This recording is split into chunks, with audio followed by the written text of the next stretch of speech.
नमस्कार, धर्म ज्ञान के दर्शकों का स्वागत है और मैं हूं आपके साथ कविता राणा। राजनीति का रंग भी बड़ा अजीब होता है, वही विरोधी हो जाता है जो सबसे ज्यादा करीबी होता है। आज की तारीख में कांग्रेस आला कमान और कैप्टन अमरिंदर सिंह पर यह लाइन बिल्कुल फिट बैठती है।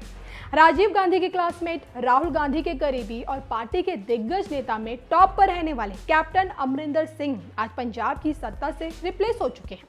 कैप्टन ने अपने बगावती तेवर दिखाते हुए सीएम पद से इस्तीफा क्या पेश किया। आला कमान ने तुरंत चरणजीत सिंह चन्नी को पंजाब का नया कप्तान बना दिया।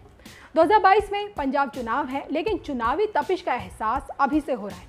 अब की बार पंजाब में किसकी सरकार बनेगी ये तो वक्त बताएगा, लेकिन राज्य के सियासी संकट को टालने के लिए कांग्रेस आला कमान ने एक ऐसा दांव चला कि तमाम विरोधी पार्टी शहमात की स्थिति में आ गई है।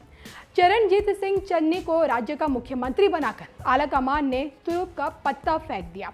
असल में पंजाब में दलित समुदाय 1/3 है, यानी कि 23.5%। अब पंजाब का इतिहास ये कहता है कि बंटवारे से लेकर अब तक दलित समुदाय से कोई भी राज्य का मुख्यमंत्री नहीं रहा। इस समुदाय को राजनीतिक स्तर पर उठाने का काम काशीराम जी ने किया था, लेकिन वो भी पंजाब में किसी दलित को मुख्यमंत्री पद पर नहीं बिठा सके। इस दौर में मायावती ने अकाली दल के साथ समझौता भी किया, लेकिन उसका कुछ फायदा नहीं हुआ। देखिए, कितनी ही बार पंजाब में सरकारें आई और गई, लेकिन किसी ने भी दलित को मुख्यमंत्री पद नहीं दिया। हालांकि अब आगामी चुनाव को देखते हुए तमाम सियासी पार्टियां डिप्टी सीएम पद पर दलित चेहरे को लाने की बात कर रही थी, लेकिन कांग्रेस ने चरणजीत सिंह चन्नी के रूप में एक दलित को मुख्यमंत्री बना डाला। लेकिन सवाल उठता है, जो चरणजीत सिंह चन्नी सियासत के तमाम फैसले ज्योतिष के कहने पर लेते हैं, क्या वह सत्ता पर टिक पाएंगे? क्या सिद्धू की मेहनत रंग ला पाएगी? बिना कैप्टन अमरिंदर सिंह के नेतृत्व में क्या कांग्रेस फिर से पंजाब जीत पाएगी? ये सवाल हम इसलिए पूछ रहे हैं क्योंकि राज्य के 17वें मुख्यमंत्री यानी कि चरणजीत सिंह चन्नी जनता से जुड़े फैसले भी ज्योतिष की सलाह पर लेते हैं। आलम यह है कि ज्योतिष की सलाह पर सरकारी घर की एंट्री भी बदल देते हैं। ये बात देखिए साल 2018 की है। कैप्टन के कैबिनेट में जगह पाए चन्नी को कुछ ही वक्त हुआ था, तब उन्होंने एक ज्योतिष की सलाह पर अपने सरकारी आवास का नक्शा ही बदल दिया। राजनीति में ज्यादा सफलता पाने के लिए उन्होंने चंडीगढ़ के सेक्टर 2 में स्थित इस बंगले की एंट्री पूर्व दिशा में करवा दी। अब इसके लिए उन्होंने घर के बाहर स्थित पार्क में सड़क भी बनवा दी। हालांकि चंडीगढ़ प्रशासन ने कुछ ही घंटे में उस सड़क का नामो निशान मिटा दिया था।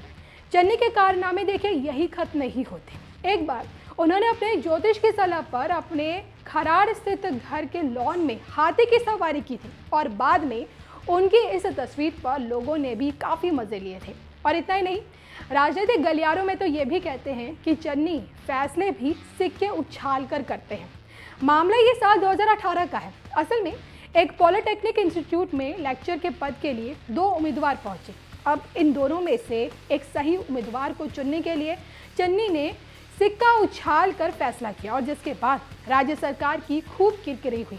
अब अगर मुख्यमंत्री चन्नी के राजनीतिक सफर पर एक नज़र डालें तो राजनीति उनके खून में है।